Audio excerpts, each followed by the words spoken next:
Good morning and praise the Lord. Third day of our healing conference. हमारा तीसरा दिन है हीलिंग कॉन्फ्रेंस का Thank you so much for your cooperation. और आप सबके कोऑपरेशन के लिए हम धन्यवाद देना चाहते हैं. Really, the Lord is doing wonderful things in our midst. प्रभु हमारे बीच में बड़े कार्य को कर रहे हैं. I believe that you are truly receiving something very special in your life.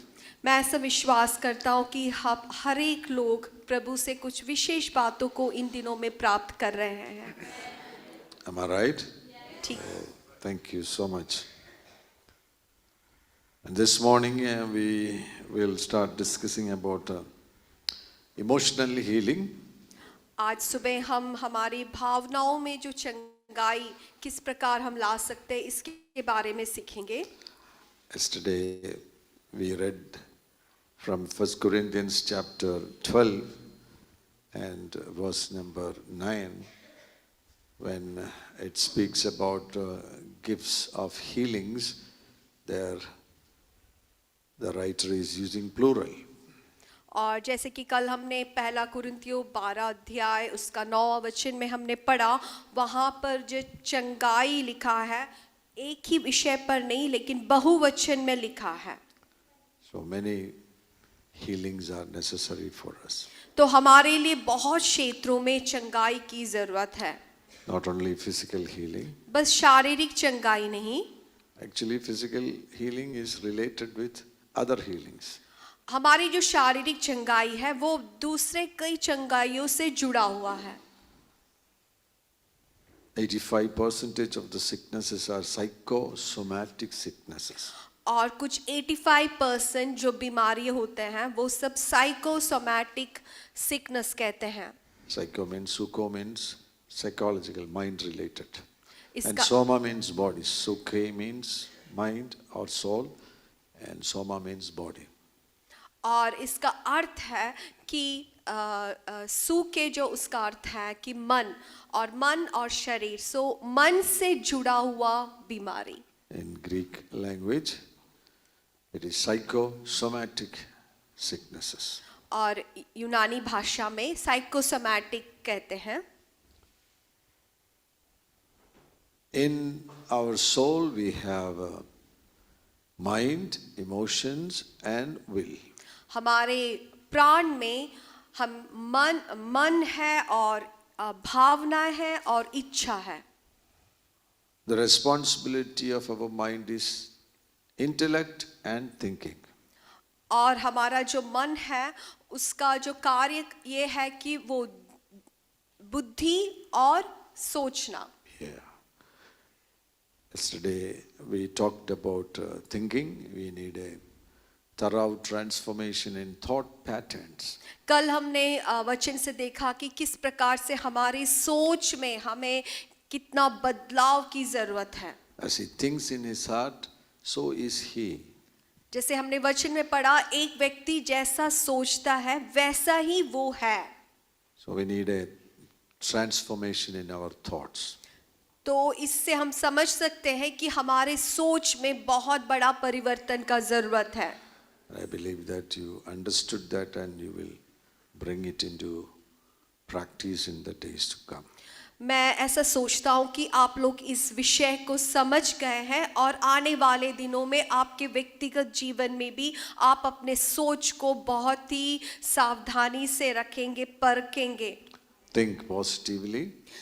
हरदम आप पॉजिटिव सोचिए, सकारात्मक सोचिए. Think according to the word of God. और परमेश्वर के वचन के अनुसार सोचिए. I'll give you a verse from Philippians chapter 4 मैं एक वचन आपको देता हूँ फिलिपियो and verse number 8.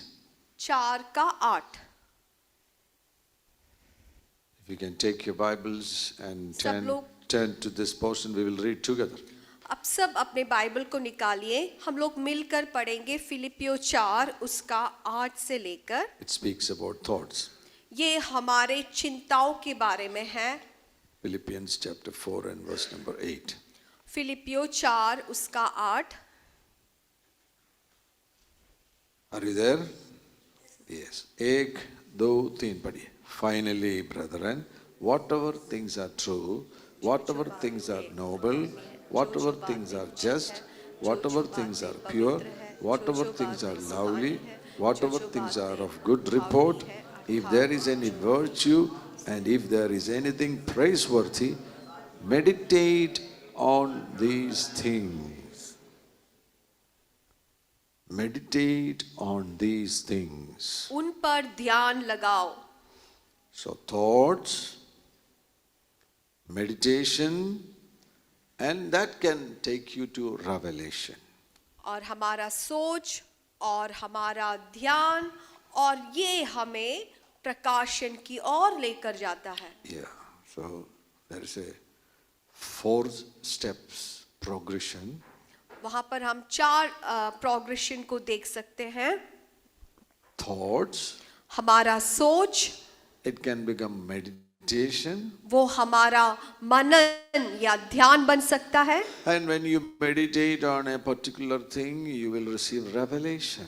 और आप किसी बात पर ज्यादा आप ध्यान देते हैं, मनन करते, तो आपको प्रकाशन मिलता है.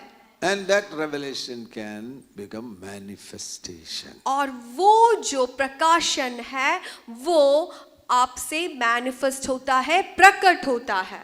Amen. So, you think about this building. आप इस मकान के बारे में सोचिए. This building came into the mind of an architect.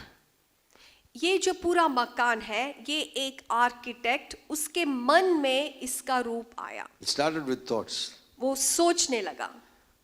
And based on his thoughts, उसके सोच के ऊपर he drew a diagram. तो उसने क्या किया, एक डायग्राम बनाया. And then it became a manifestation.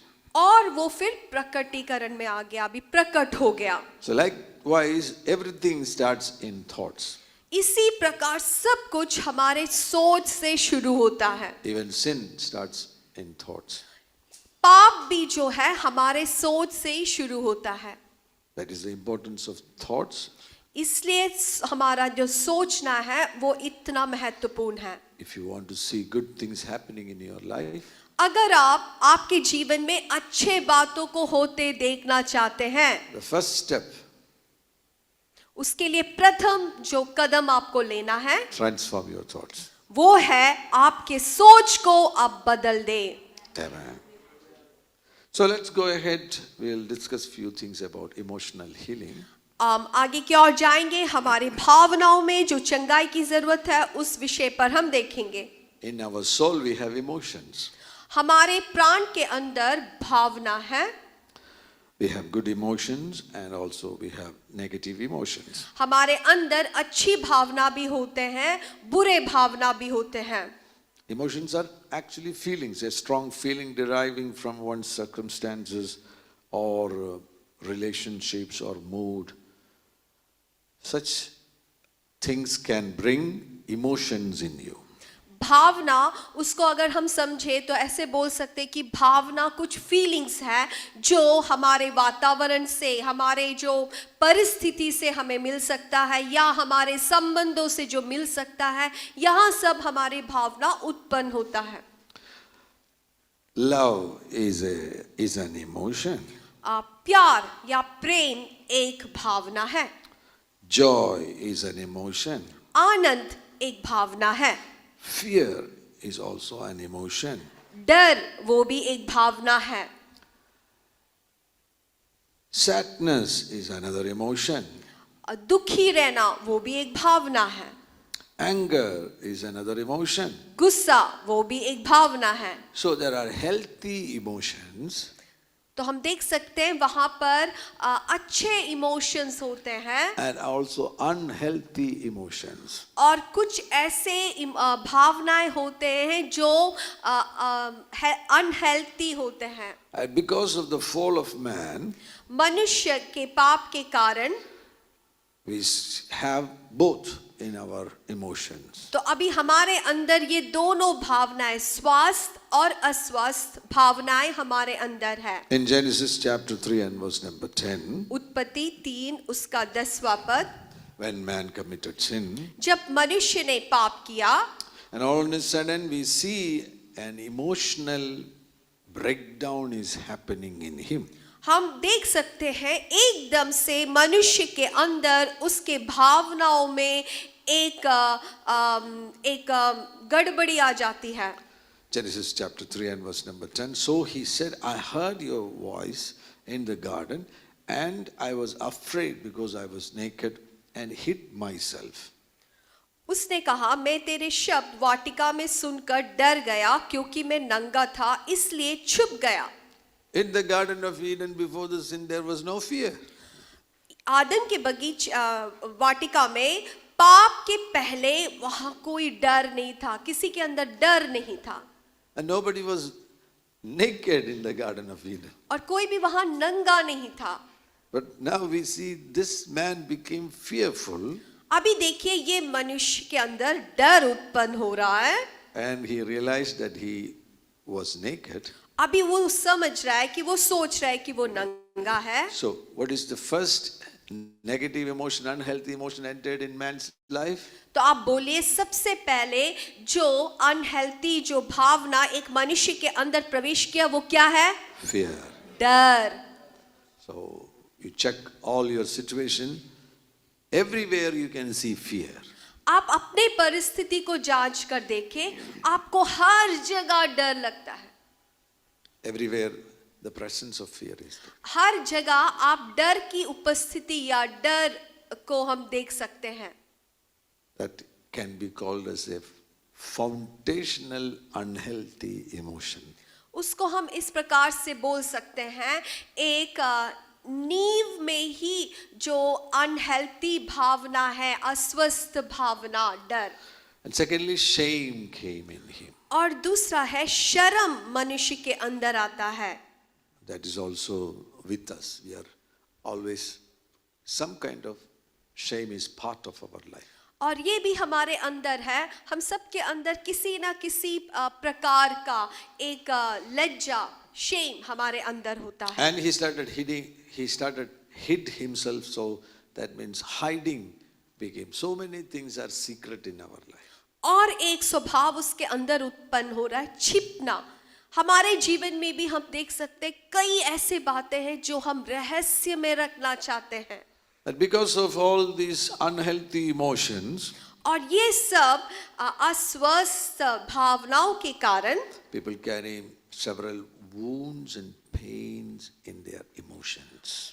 मनुष्य अपने मन में बहुत सारे घाव को, दर्द को अपनी भावनाओं में लेकर चलते हैं।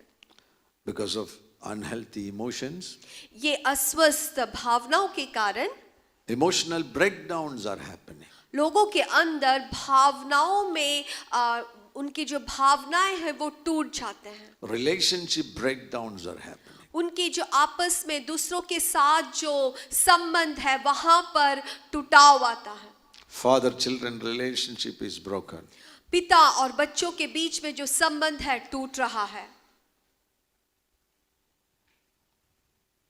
And because of that, they are carrying wounds.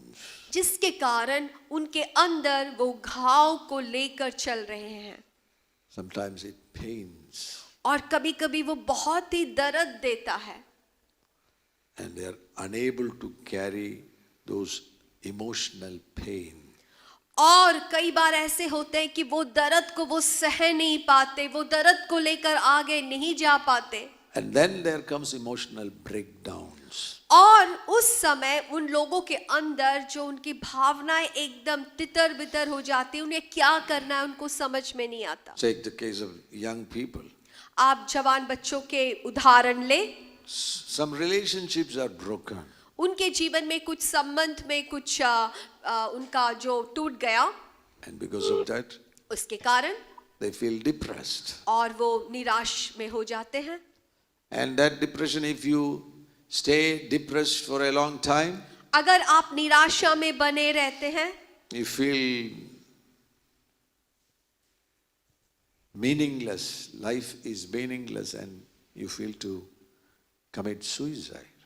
तो लोगों को ऐसा लगता है कि हमें जीने का कोई मकसद नहीं है, जीने का कोई उपयोग नहीं है, ऐसे सोच आकर आत्महत्या के बारे में सोचते हैं, Thinking of death. मृत्यु के बारे में सोचते हैं. So, this is very common among the people. और ये लोगों के अंदर बहुत ही, सबके अंदर ऐसे देख सकते हैं, ऐसी चिंता है. If you are going through such mental breakdown or nervous breakdown, अगर आप ऐसे कुछ भी मानसिक तनाव से होकर जा रहे हैं, don't bury your pains and wounds. तो आपका जो दर्द है, आपका जो घाव है, उसको आप गाड़े ना, आपके अंदर ही अंदर उसको आप गाड़ना नहीं है. Dig it up, expose it. उसको क्या करें, ऊपर लेके आए, उसको उस दर्द को आप लेकर ऊपर आए. Share with a trustworthy person. आप किसी से जिसको आप भरोसा कर सकते हैं, उस व्यक्ति के साथ अपने दर्द को बांटे. And remove it from your mind forever. और आपके मन से वो दर्द को हर दम के लिए निकाल डालें. And lead a pain-free life on this earth. और इस धरती पर बिना कोई चोट का, दर्द का ऐसा एक जीवन को बिताएं. Amen. Amen. Study the word of God, you will understand that God has called us to lead a pain-free life on this earth. आप जब परमेश्वर के वचन को पढ़ेंगे, आपको समझ में आएगा कि परमेश्वर भी चाहता है हम ऐसे दर्द को लिए हुए चलना. प्रभु नहीं चाहते, प्रभु चाहते कि ये सब दर्द को हमारे अंदर से निकाल कर एक पेन फ्री लाइफ हम जीना प्रभु देखना चाहते हैं. Physical pain शारीरिक दर्द हो and mental pain. और मानसिक दर्द भी. Because Jesus took all our pains on the cross of Calvary. क्यों? क्योंकि यीशु मसीह ने हमारा सारा दर्द कैलवरी क्रूस पर ले लिया था. He became a substitute for us. यीशु मसीह हमारे लिए एक सब्स्टिट्यूट बना. That means for one thing, no need for two people to suffer. तो इसका अर्थ है एक किसी दोष के लिए दो लोग उसका पनिशमेंट उठाने का जरूरत नहीं है, सजा उठाने का जरूरत नहीं है. He suffered for us, यीशु मसीह हमारे लिए कष्ट उठाया, so we can go free. तो हम अभी आजाद होकर जा सकते हैं. We have to live in joy. हमें आनंद में ही रहना है. That is the key. It's not to live in emotional pains and wounds. प्रभु नहीं चाहते कि हम हरदम मानसिक दर्द में, तनाव में हम जिए. Study your system. आप जब अपने सिस्टम को आप When you सीखेंगे, study about your physical the structure of your body, जब आपके शरीर के निर्माण के बारे में आप जब सीखोगे, so many things are happening in your body. आपके शरीर में बहुत सारे बात एक साथ हो रहा है. Especially hormone productions are there, enzyme productions are there. So many such things are happening. आपके अंदर बहुत से हार्मोन, एंजाइम्स, ये सब एक साथ प्रोड्यूस हो रहा है. And the health of this system is related with your mental joy. और आपकी जो ये शारीरिक स्वास्थ्य है, इसका जो अच्छा से अगर बना रहना है तो वो जुड़ा है आपका मानसिक जगह Joy. से. खुशी, आपको आनंद में रहना है. Yeah. Amen. Your joy and your health are related. तो आप जब आनंदित होते हैं, इससे आपका स्वास्थ्य भी अच्छा रहता है. You just sit depressed for 1 month. आप एक महीने के लिए निराश होकर किसी कमरे के अंदर अगर बैठ जाए, Definitely you will have stomach related sicknesses. तो जरूर आपको पेट से जुड़ा हुआ बीमारी होगा. It starts with eating disorder, तो आपको खाने में कुछ डिसऑर्डर होगा. and then you will be affected with insomnia, sleeplessness, उसके बाद आपके नींद में आपको समस्या आएंगे, multiple sicknesses in your mind and body. और आपके शरीर में और मन में बहुत सारे बीमारी एक साथ आ जाएंगे. Sit as a depressed person for 1 month. 1 महीने आप निराश होकर अगर एक कमरे के अंदर बैठ जाते हैं It causes sicknesses. तो वो बीमारी को लेकर आता है। But on the other hand, लेकिन अगर दूसरे तरफ हम देखें, if you live in joy, अगर आप आनंद में रहते हैं, your system will function normal. आपका जो शरीर है वो बहुत ही अच्छी तरीके से कार्य करेगा। Amen. Amen. So check your personal life. तो आपके व्यक्तिगत जीवन को आप परख कर देखें। If you find emotional illness, emotional wounds and emotional pains, अगर आप देखते हैं कि आपके मन में कुछ भावनाओं में कुछ चोट है, कुछ दुख है, दर्द है, ऐसे आप देखते हैं, this is a retreat. ये एक रिट्रीट मीटिंग है, Expose it now. तो उसको आप खोल दे, उसको खोलने की कोशिश करें Unload it now. और उसको आप पूरा बाहर निकाल दे। Tell it to Jesus. आप यीशु मसीह के हाथों में दे, यीशु मसीह को इस प्रकार से बोले, And healing is going to take place. तब आपके बीच में चंगाई शुरू हो जाएगा। And bring back joy as your master emotion. और आपके अंदर वो आनंद को वापस लेकर आए जो आपके भावनाओं में सबसे प्रथम स्थान पर रहेगा। Yeah. So among the emotions, several emotions are there. बहुत सारी भावनाएं हैं। What is the master? Which one is the master emotion in your emotions? तो आपको मालूम है किसको मास्टर इमोशन बोलते हैं या पूरे भावनाओं का प्रमुख कौन है? Joy. Anand. Amen. Anand. Don't allow other emotions like fear or sadness to become master emotion. तो कभी अपने जीवन में आप अनुमति ना दे डर को या दुख को आपका मास्टर इमोशन बनने के लिए। Amen. Amen. But bring back joy as your master emotion. तो आपको ये बहुत ही कोशिश करना है कि आपका आनंद को आप मास्टर इमोशन में लेकर वापस लेकर आना है And live in joy. और आनंद में आप रहे। Amen. I'll give you an example. मैं आपको एक उदाहरण देता हूँ। Check your systems. आपके सिस्टम को आप देखें। If God intends you to be always sad, अगर प्रभु चाहते थे कि हरदम आप दुखी रहे, then without reason you will be able to cry. तो बिना किसी कारण का आप रो सकते थे। I'll ask you. अभी मैं आपसे प्रश्न पूछता हूँ। Josephans, please cry. Pastor Josephans please रोइए। बेटी आपका नाम क्या है? Gracie. Oh, you're from Haryana. Where is your friend? Another person is also from Haryana. Okay. Your name? Oh, Anushka. Ankush. Okay, Ankush. Ankush. Yeah, I read your name, but always when I read your name, I read it as Anushka. Ankush, yes. Okay, Grace, please cry. Grace आप रोइए। So, if you are, that means if the system was made in such a way that you should be always in sadness, then you can cry without reason. तो अगर परमेश्वर ने हमारे शरीर को ऐसे घटित करता कि हरदम हम दुखी रहे, तो आप किसी कारण के बिना आप रो सकते थे। जब कभी भी आप चाहे आप रो सकते थे। So tears is only, or crying is only possible when there comes a reason. तो जो रोना होता है, हमारे आंखों से आंसू तभी आते हैं जब कुछ कारण हो। Without reason you cannot cry. किसी कारण के बिना आप नहीं रो सकते। But without reason you can laugh. लेकिन बिना किसी कारण का आप हंस सकते हैं। Josephans, smile. Gracie, laugh. Why are you laughing? आप क्यों हंस रहे हैं? क्या कारण है? Any reason? कुछ कारण है? हंसने की. तो पहले तो रोने के लिए भी तो बोला, आप नहीं रो रहे थे।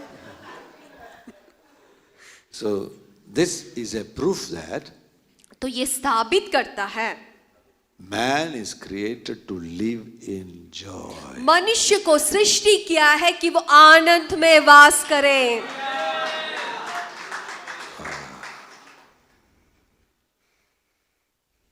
If that is truth, अगर वो सच्चाई है you have to practice it. तो आपको अपने जीवन में इसको लागू करना है। Find out your emotional wounds and pains. आपकी भावनाओं में कहाँ कहाँ चोट है, कहाँ कहाँ दर्द है, इसको आप परख कर देखें। Now tell it to Jesus. और अभी आप उसको यीशु मसीह के पास दे, यीशु मसीह से बोले, The Lord is going to heal you now. प्रभु आपको चंगा करेगा।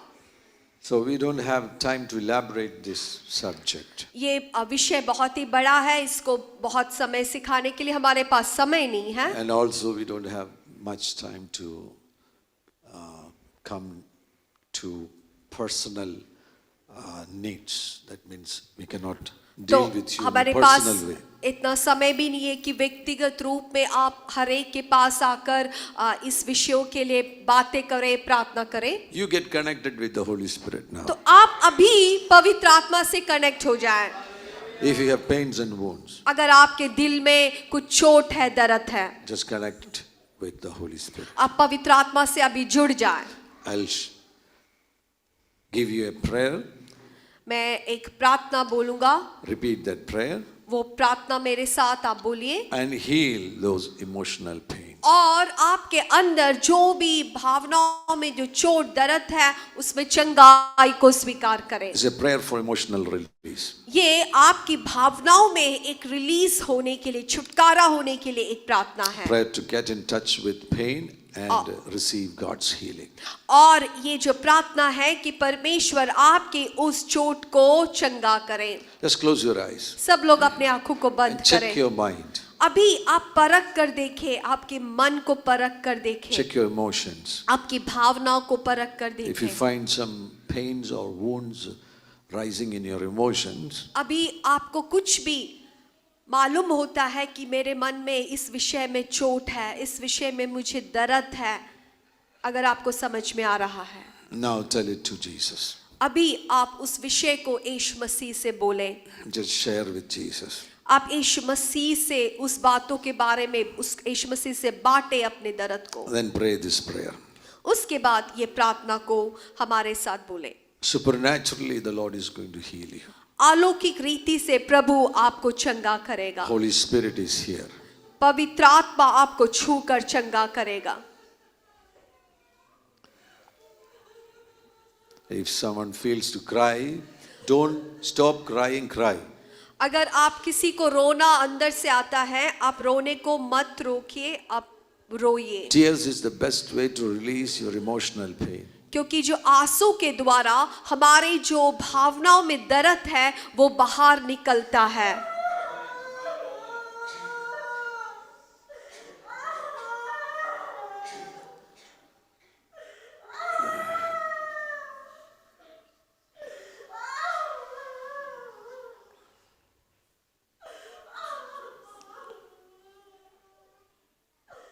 If you are feeling to cry, such people just stand on your feet. I just want to help you.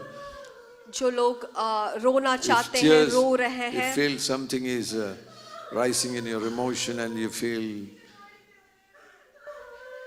to cry, just stand on your feet. I just want to help you. और ऐसे लोग जिनके अंदर से वो रोना आ रहे हैं, आप लोग खड़े हो जाइए। This is a healing time, so don't hesitate to stand on your feet. तो एक चंगाई के लिए आप खड़े हो जाइए Just come to the front. I just want और to help ऐसे you. लोग आगे की ओर आइए, Because सामने आ the Holy जाइए। Spirit is moving here. पवित्र आत्मा यहाँ पर हमारे बीच में कार्य कर Just रहा come, है। just come. ऐसे लोग आगे आ जाइए Supernaturally, the Lord is releasing those emotions from your heart. और आपके अंदर से अलौकिक रूप से प्रभु उस दुख को, दर्द को निकाल रहा है। This is a healing time. ये एक चंगाई का समय है He is healing you. Others just pray for the. और बाकी के लोग आप इनके लिए प्रार्थना करें।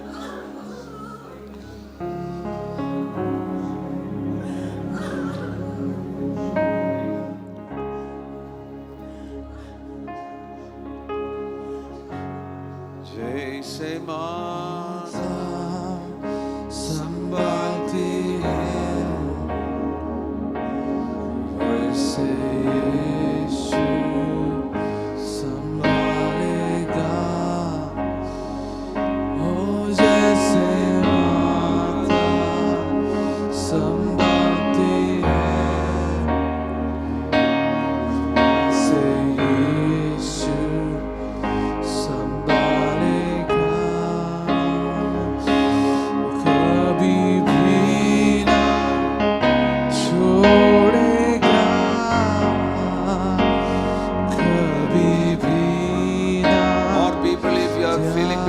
Just come to the front.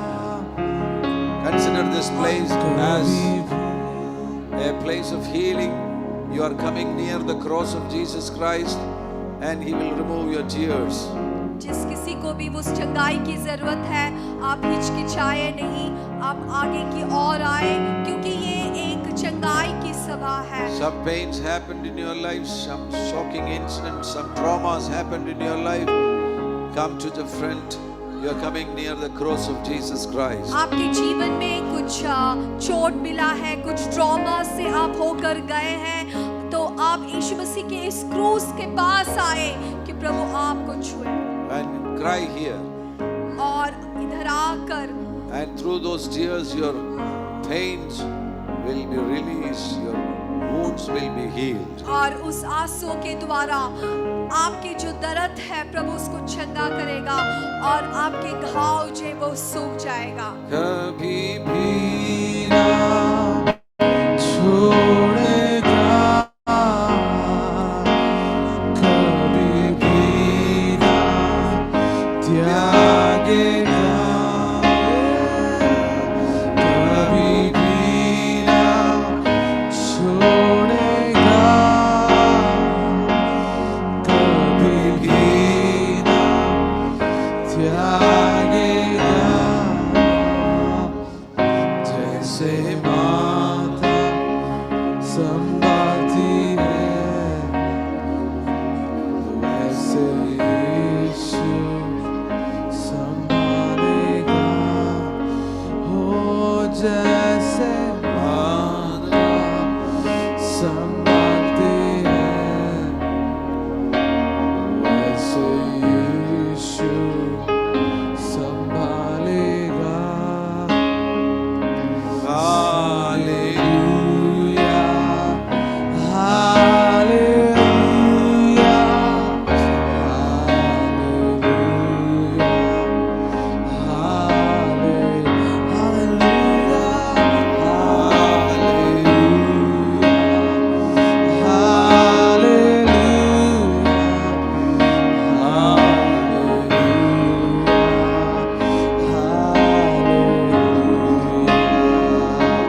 सीने से लगाएगा,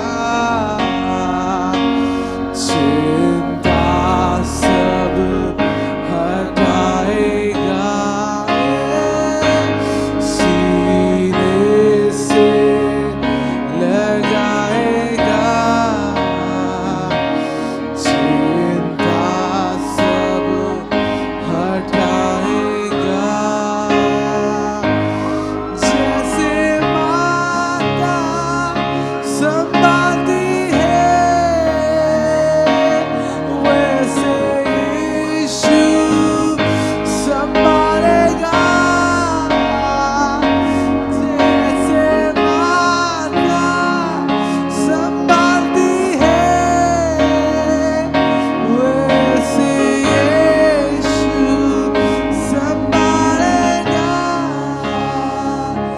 गले लगा ले,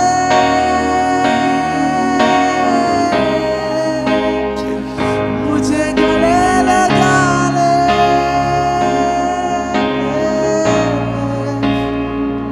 है खुदा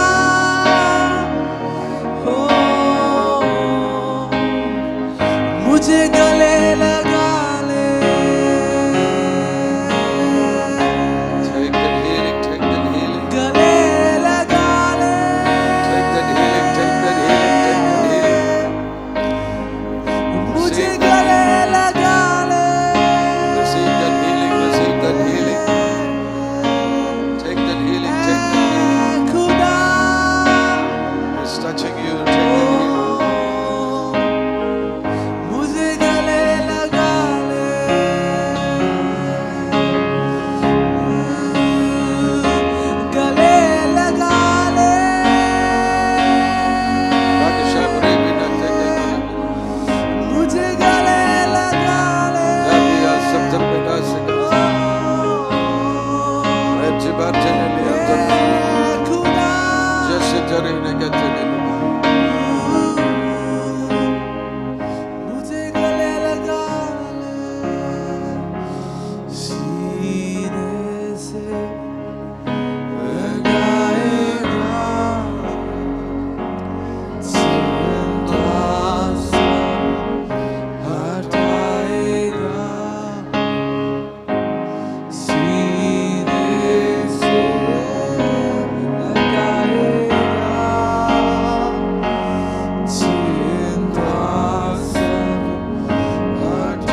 For you are great, you do miracles so great. There is no one else like you. There is no one else like you. For you are great, you do miracles so great. There is no one else like you. There is no one else like you. तू है महा अद्भुत काम तू करता है, नहीं तेरे जैसा कोई, नहीं तेरे जैसा कोई। तू है महा अद्भुत काम तू करता है, नहीं तेरे जैसा कोई, नहीं तेरे जैसा कोई। For you are great, you do miracles so great. There is no one else like you. There is no one else like you. For you are great, you do miracles so great. There is no one else like you. There is no one else like you. There is no one else like you. All of you can stand on your feet and just repeat this prayer if you wish to. If you want to receive an emotional healing, just repeat this prayer in English.